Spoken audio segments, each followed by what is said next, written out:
saya lahir dari keluarga kecil, ya saya ada 4 saudara, ya saya yang terbesar, ya tertua. Dimana saya lahir di Palembang dan kita menghabiskan waktunya ya di lingkungan keluarga yang memang buka toko. Jadi memang dari kecil saya udah ngikut orang tua tinggal di ruko dan juga melihat bagaimana disiplinnya keluarga buka toko dari pagi jam 7 udah harus buka toko sampai malam. Dan melihat kesehariannya bagaimana berinteraksi dengan pembeli. Nah disitulah ada jiwa-jiwa negosiasinya. Waktu tawar-menawar, pembelian barangnya kayak gimana, interaksinya gimana. Itu sebenarnya yang membuat saya banyak belajar. Nah, sehingga saya melihat harusnya saya jadi pengusaha lagi nih, atau jadi buka toko lagi nih. Jadi waktu pertama kali bekerja pun saya pikir setelah lulus dari kuliah ya, saya pikir paling 2 tahun aja, 3 tahun saya belajar jadi pekerja. Setelah itu mungkin saya akan usaha sendiri dah. Jadi nggak taunya sekarang kerjanya sampai posisi hari ini. Jadi kembali lagi saya bilang bahwa keluarga ini penting bagi saya juga untuk mencapai posisi hari ini. Karena nilai-nilai yang ditanamkan soal kedisiplinan, nilai-nilai yang diajarkan juga untuk strive to be the best. Karena apa? Waktu sebagai pengusaha ataupun yang buka toko, kita kan juga mendapatkan kompetisi yang begitu ketat. Ditambah lagi juga kedisiplinan gimana kita harus cepat untuk bisa mendapatkan customer. Nah hal-hal kayak gini membuat saya berpikir dalam hidup, dalam bekerja pun nilai-nilai itu saya tanamkan dan saya ambil sebagai satu bekal buat saya dalam bisnis, dalam bekerja. Karena yang seperti sekarang ini, entrepreneur harus ada juga di dalam jiwa seorang direktur ataupun seorang manajer. Jadi bukan hanya untuk menjalankan kerja aja, tapi juga sebagai entrepreneur juga. Kurang lebih begitu. Ya kebetulan saya kan memang anak yang paling besar, anak tertua. Tentunya saya harus memberikan contoh kepada adik-adik saya dan selalu diandalkan oleh orang tua. Dimana dari kecil pun ya kita, yang seperti saya bilang bahwa dari kecil kita harus bisa mandiri, ya sekolah juga iya, tapi tetap ikut bantu jaga toko juga. Dan juga harus mengantarkan adik-adik saya juga. Dan di situ kan sebenarnya jiwa leadershipnya di situ saya diasah dan di-train sama orang tua. Begitu saya kuliah pun orang tua juga bilang, kamu coba cari barang di Jakarta untuk bisa dijual di daerah, di Palembang, di toko. Nah itu juga saya diajarkan juga untuk bisa memilih produk, negosiasi dengan produsennya. Dalam hal ini ya Mangga 2 lah, karena jualnya garment ya, baju-baju juga ya. Ya bisa di Mangga 2, di Tanah Abang. Di situ saya juga waktu kuliah, sambil saya juga mencari produk, mensourcing lah istilahnya kalau sekarang, sourcing barang dan negosiasi juga dengan bos-bosnya garment tersebut. Jadi ya memang di kecil udah dilatih secara tidak langsung ya saya bilang oleh orang tua saya, dan juga saya di sana belajar banyak sehingga menjadi bekal saya dalam berkarir dan bekerja di Kalbe juga. Keluarga itu segala-galanya karena kita kerja untuk keluarga, dan keluarga itu memberikan kita motivasi dan memberikan suatu kita kekuatan di saat kita menghadapi masa-masa lagi sulit atau masa-masa di kita down. Saya kadang-kadang sering juga diskusi sama anak sih. Terus terang, anak saya ini banyak juga membuat saya kekuatan. Jangan dikira anak itu nggak bisa apa ya. Kadang-kadang kita di saat lagi capek, kita pulang lihat anak, keluarga memberikan kita kekuatan. Ya. Dan sama seperti saya juga selalu bilang ke tim, ya bahwa kita kerja tuh buat siapa sih? Ada yang jawab buat Kalbe, ada yang jawab buat karir. Saya bilang enggak, kita kerja buat keluarga. Karena kalau kita bekerja untuk keluarga, motivasi kita lebih. Kalau kita bekerja buat keluarga, membuat kita ada ekstra kekuatan. Dan akhirnya kita mau strive to be the best untuk mencapai hasil yang terbaik, dan akhirnya keluarga kita akan lebih sejahtera. Dan pada akhirnya Kalbe-nya sebagai satu institusi akan mendapatkan hasil yang maksimal. Karena kalau semua individu berpikir bekerja untuk keluarga dan bekerja mati-matian untuk keluarga mereka yang lebih baik dan lebih sejahtera, akhirnya Kalbe lebih sejahtera. Semua itu menjadi satu kekuatan yang dahsyat. Dimana kalau mereka berpikir semuanya bekerja strive to be the best untuk keluarga mereka, dan pada akhirnya semua akan mendapatkan hasil. Jadi balik lagi soal keluarga, menurut saya itu segala-galanya. Sekali lagi, keluarga adalah segala-galanya. Karena kekuatan kita ada di situ. Kurang lebih itu.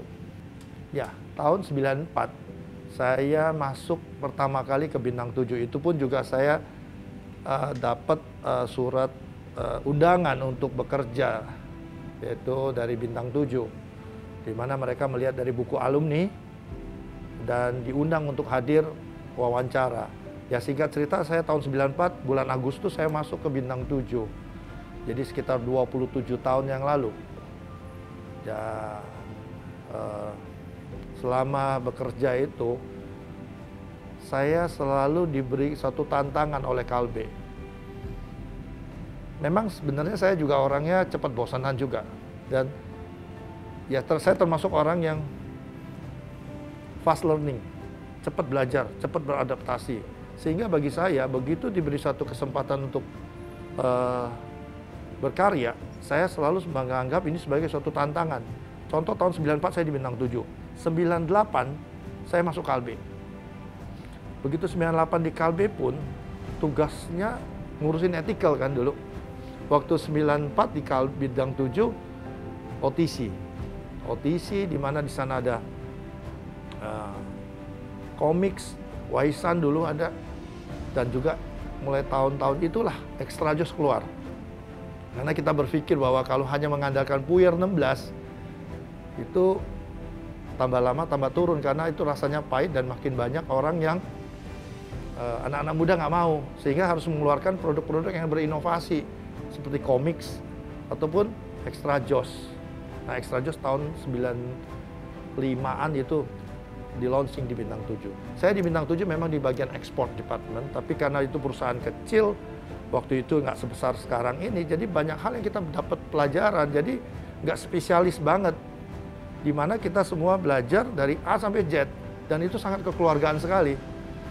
Nah, di situ saya belajar banyak, kadang-kadang kita ke produksi, kadang-kadang ke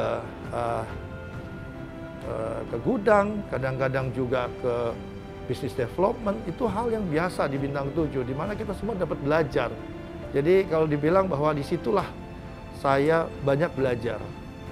Setelah itu juga pindah ke Bintang 7, ke Kalbe tahun 98 itu belajar ethical. Belajar ethical menurut saya di sana juga sesuatu yang baru lagi, karena kita harus belajar ethical dekat dokter. Nah, tetap di internasional. Saya ingat sekali tahun 98 saya pertama kali juga ke Sri Lanka. Nah, di situ kita harus belajar berbicara di hadapan dokter di Sri Lanka, ya, menawarkan produk ethicalnya Kalbe. Nah, di situ juga belajar. Jadi kalau dibilang perjalanan saya itu setiap kali pun ada selalu hal-hal baru yang membuat saya semangat, dan saya tidak terasa bisa sampai 27 tahun di Kalbe. Dimana setelah dari Bintang Kalbe tersebut, saya juga sempat pindah juga ke luar negeri. Ya, saya pernah tinggal di Vietnam dan Malaysia. Nah, di Vietnam sendiri pun tahun 2003 itu pun juga sesuatu yang baru bagi kita, di mana Kalbe mau membuka internasional bisnisnya, dan bukan hanya trading tapi marketing, di mana kita harus punya rep office, kita juga harus set up satu organisasi di sana untuk memarketingin produk kita. Nah, disitulah menurut saya sebagai suatu tantangan. Jadi saya ambil tugas tanggung jawab yang diberikan, dan akhirnya bisa terbukalah Vietnam, Kamboja. Nah, waktu ke Malaysia pun tantangan baru lagi. Nah, jadi setiap kali itu tantangan demi tantangan yang diberikan, saya anggap sesuatu hal yang membuat saya menjadi lebih baik dan juga nggak terasa bisa bekerja di Kalbe dengan tantangan yang diberikan. Karena bagi saya ya, begitu tanggung jawab diberikan, berarti mereka percaya, berarti manajemen percaya, dan kita harus menggunakan kepercayaan itu dan mentranslate ke dalam suatu hasil yang baik. Singkat cerita 2007 saya pindah ke Enseval, diberi satu tugas tanggung jawab untuk membidanin dan men-spin off perusahaan PT Global Cemindo Mega Trading, GCM. Dulunya GCM itu bagian dari Enseval, itu divisi Raw Material Trading, RMT. Terus, nah pada saat itu direkturnya, presidirnya itu Pak Vijong Tius. Nah, beliau yang minta, Mul, bagaimana kamu bisa set up satu organisasi, men-spin off raw material trading ini menjadi satu PT. Di mana PT ini supaya Enseval dan Kalbe-nya nggak terlalu nggak kelihatan. Karena orang selalu berpikir bahwa ini Kalbe. Sedangkan raw material trading kita juga banyak supply ke perusahaan-perusahaan yang di luar Kalbe Group. Nah, jadi akhirnya singkat cerita 2007 kita mulai memikirkan namanya PT Global Cemindo GCM hari ini, logonya, organisasinya, sampai akhirnya kita spin off. Spin off ya itu juga suatu kebanggaan dan suatu hal yang menurut saya sangat luar biasa sekali, di mana hari ini pun GCM bisa menjadi satu perusahaan distribusi bahan baku yang terbesar di Indonesia. Ya, jadi itu suatu hal, suatu kebanggaan, dan hari ini sudah dilanjutkan oleh Bapak Stanley Angkasa. Dan di situ satu kebanggaan kita juga melihat organisasi itu cukup baik. Nah, Enseval distribusi itu juga saya dipercayakan untuk memanage itu semua, di mana saya dipercaya jadi direkturnya Enseval di tahun 2012, merangkap dengan GCM juga jadi waktu itu. Distribusi untuk obat, yaitu farma, dan Kalbe Nutrisi juga. Itu suatu hal yang tertantang lagi sayanya untuk bisa berbuat lebih baik lagi dan memanage suatu organisasi distribusi di Enseval itu. Sehingga pada akhirnya pun semua berjalan dengan baik, dan 2016 saya diminta juga pindah ke Pharma divisi, yaitu di PT Hexfarm Jaya. Sampai akhirnya hari ini juga membawahi divisi sebagai DIC Pharma. Jadi perjalanan ini semua yang membuat saya tidak merasa lama di dalam organisasi ini. Perjalanan ini semua membuat saya menganggap bahwa enjoy aja ya, karena tantangan diberikan, kepercayaan yang diberikan oleh manajemen Kalbe membuat saya belajar dan belajar lagi, dan belajar serta mengeksekusinya menjadi satu hasil yang baik. Nah, perjalanan ini semua nggak berasa membuat saya sampai akhirnya bisa berkarya dan bekerja sampai 27 tahun di Kalbe, sampai akhirnya mendapatkan satu kepercayaan sebagai BOD Kalbe. Kira-kira kurang lebih itu perjalanannya singkatnya ya. Tapi tentunya dalam perjalanan-perjalanan itu banyak suka dukanya, banyak hal yang saya pelajarin, banyak hal yang saya juga ada juga kegagalan. Tidak semuanya mulus-mulus, tapi semuanya menjadi satu kekuatan buat saya, sampai pada akhirnya saya bisa membentuk diri saya sebagai seorang profesional yang kuat dan tangguh untuk membawa Kalbe menuju ke yang lebih baik lagi sebagai posisi BOD ini.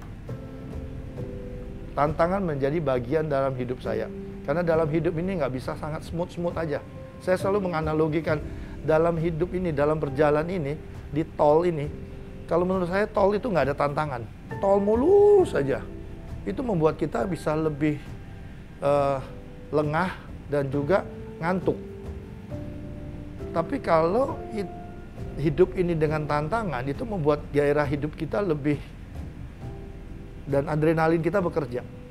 Karena apa? Tantangan itu menjadi suatu hal yang baik selama kita lihat tantangan itu bisa kita terjemahkan menjadi satu kekuatan untuk mendapatkan hasil yang baik juga.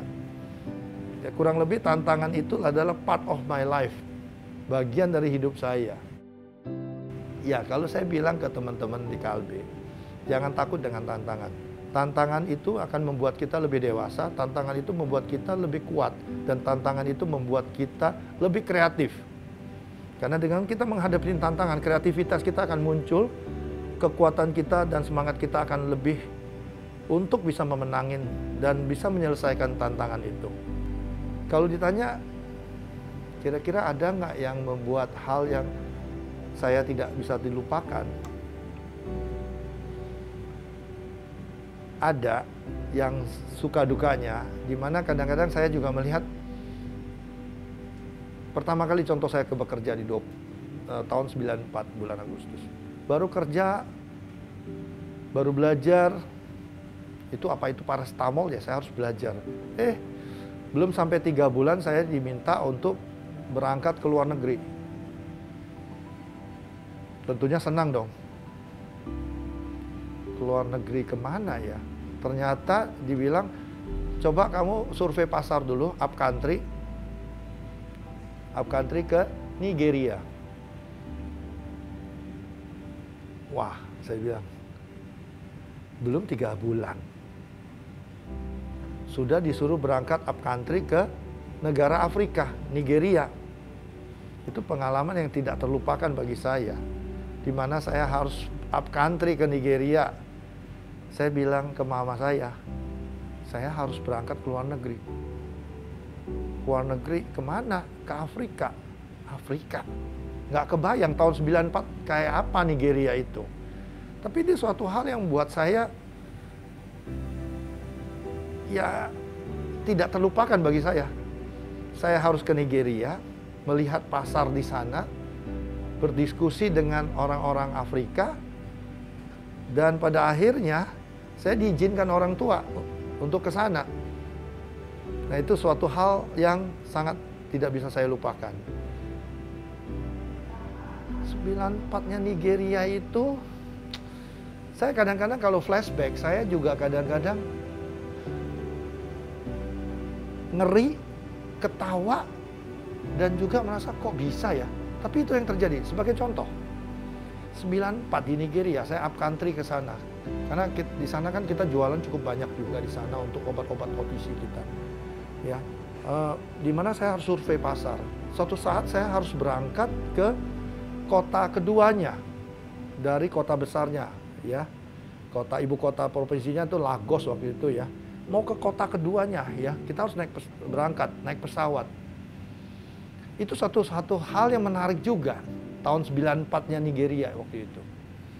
Saya sama ditemenin orang lokalnya, kita mau berangkat. Saya cuma bawa 1 tas ya, ke airport domestiknya.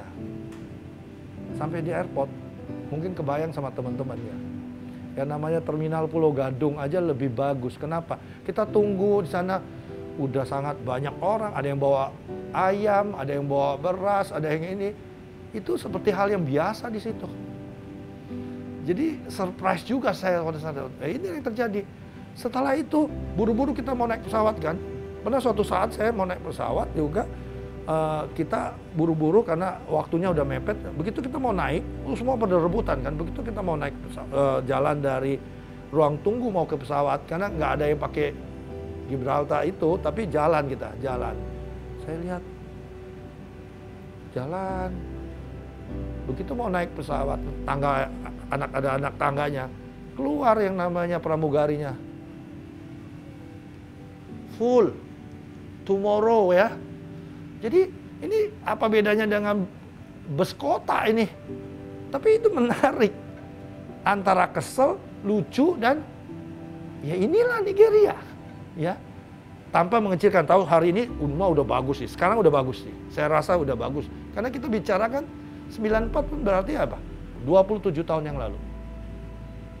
Ya, saya rasa pembangunan sekarang udah makin baik ya. Tapi ya itu yang terjadi tahun 27 tahun yang lalu. Dan itu sesuatu yang sangat lucu, tapi ya itu fakta kejadian sekali di situ. Ya, memang sih yang saya bilang ya itulah yang terjadi. Dan itu hal-hal unik dan menurut saya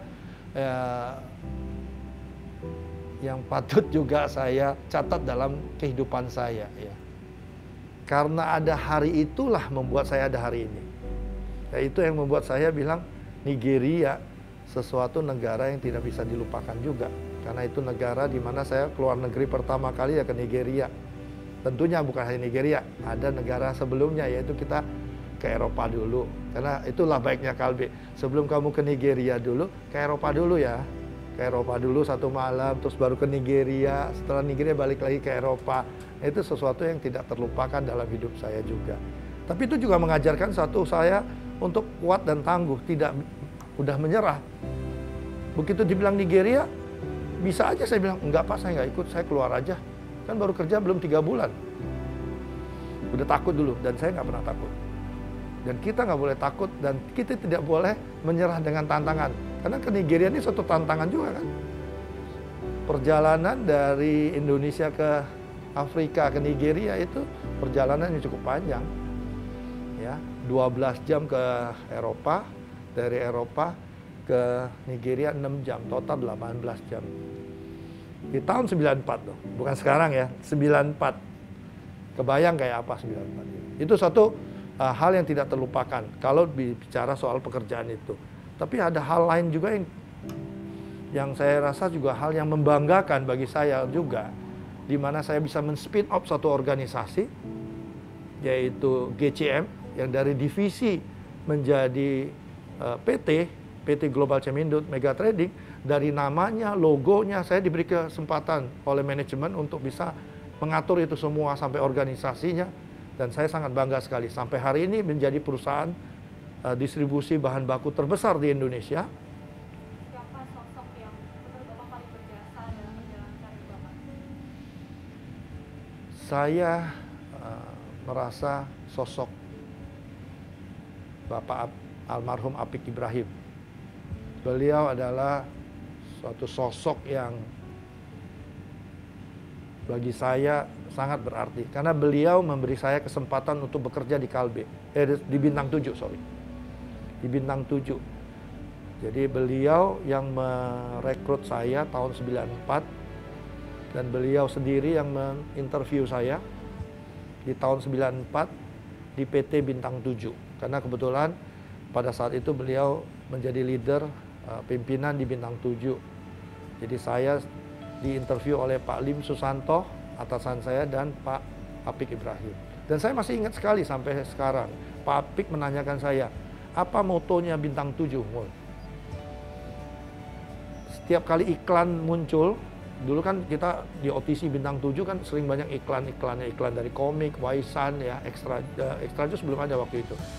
Komik, Waisan, Puyer 16 waktu itu. Di akhir iklannya ada message apa, ada kata-kata apa. Itu pertanyaan dari almarhum Pak Apik Ibrahim. Dan saya ingat saya bisa jawab dan akhirnya saya bisa keterima. Jawabannya waktu itu, dari Bintang 7 yang terpercaya. Dengan tegas saya jawab, dari Bintang 7 yang terpercaya. Nah itu akhirnya dia bilang, oh, bagus kamu. Nah, saya nggak bisa melupakan sosok beliau, karena beliaulah yang merekrut saya dan banyak memberikan suatu bekal ke saya untuk bagaimana untuk bekerja, bagaimana tantangan demi tantangan diberikan. Sebagai contoh, tahun 2003, di saat saya juga lagi, ya namanya kita bekerja ya, ada masa-masanya di mana saya juga merasa pengen tantangan baru. Pak Apik mengatakan, udahlah Mul, ngapain kamu cari tantangan baru, di sinilah tempat Kalbe-nya. Semua juga manajemen, direksi, ya semua menganggap kamu oke loh. Kalau kamu mau tantangan baru, oke, saya kasih kamu tantangan, mau nggak?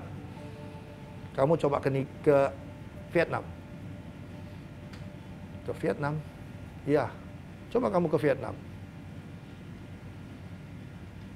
Ke Vietnam, kamu lihat dulu Vietnam, kalau cocok kamu ambil. Kita perlu orang yang kuat, yang bisa membuka, men-setup suatu organisasi di sana. Kamu ke Vietnam. 2003. Kalau kamu cocok, kamu ambil. Kalau enggak apa-apa, balik lagi. Kalau kamu mau tantangan. Ya singkat cerita, saya ambil tantangan Pak Apik itu. Ya, 2003 saya ke Vietnam. Kita semua berpikir, ya cobalah. Nah, saya bilang tadi kan tantangan, saya datang ke Vietnam dengan keluarga, dengan anak. Kebetulan putra saya 1. Ya, 2,5 tahun ke sana, kita belum tahu negara itu kayak apa. Jangan lihat Vietnam hari ini ya. 2003 yang lalu, seperti apa Vietnamnya. Selalu orang bilang, itu kan Vietnam seperti film-film Vietcong itu, film-film yang ada rainbow itu. Iya. Vietnam waktu itu kan habis lepas embargo dari Amerika, karena waktu itu kena sanksi Amerika, karena perang lawan Amerika. Iya. Kok berani sih kamu ke sana? Iya, saya coba lihat tantangan yang ada. Dan di situ saya ambil tantangan yang diberikan. Dan singkat cerita, saya sekeluarga berangkat ke sana. Dan itu juga tantangan yang diberikan Pak Apik. Nah, mungkin sebelum saya lanjutkan lagi, tantangan pertama yang Pak Apik kasih yaitu apa? Seorang mulyali yang bekerja belum sampai 3 tahun, belum sampai 3 bulan, baru kerja berapa bulan, belum sampai 3 bulan. Berani mengirim saya ke Nigeria. Itu beliau juga. 2003 beliau kasih saya tantangan lagi untuk pergi ke Vietnam untuk membuka pasar, men-setup organisasi di Vietnam dan Kamboja. 2 tantangan. Terakhir, tiba-tiba ada tantangan lagi yang diberikan oleh Pak Apik, yaitu saya lagi enjoy-enjoynya di Vietnam, sesuai dengan tugas tanggung jawab yang diberikan. Tiba-tiba Pak Apik bilang, "Mul, coba kamu ke Malaysia deh, Mul. Di sana juga perlu, kayaknya kamu cocok dah di sana." Saya langsung tolak. Nah, kali itulah saya tolak. "Pak, sorry Pak. Saya belum selesai tugas saya di Vietnam. Di Vietnam masih setengah jalan, Pak. Saya belum bisa pergi ke Malaysia." Tentunya bagi orang bilang, "Kamu, Malaysia kan lebih enak. Dekat Singapura." Pegangnya waktu itu Malaysia, Singapura, dan Brunei. Pegangnya untuk produk Woods waktu itu. Saya bilang, "Sorry Pak, belum bisa Pak, karena Vietnam ini belum beres Pak." Jadi waktu itu baru 1 tahunan saya udah diminta pindah. Saya bilang, "Belum dulu. Saya masih di Vietnam, saya selesaikan semua dulu." Akhirnya Pak Apik bilang, "Ya udah, nggak apa-apa. Yang mana kamu enjoy aja lah. Ya, nanti saya pikirkan lagi untuk Malaysia." Saya selesaikan. Tahun depannya lagi, tahun 2005, gimana, udah beres? Saya bilang, "Pak, udah beres Pak. Vietnam, Kamboja udah set up semua. Ya udah, kamu ke Malaysia dah." Saya pindah ke Malaysia. Di Malaysia 2005 saya coba jalankan semua. Pak Apik lagi telepon. Pak Apik, dan saya ingat sekali Pak Santoso Un juga. "Mul, kita perlu orang. Dan saya lihat kamu ini. Coba kamu ke Nigeria." Nigeria lagi ini saya bilang.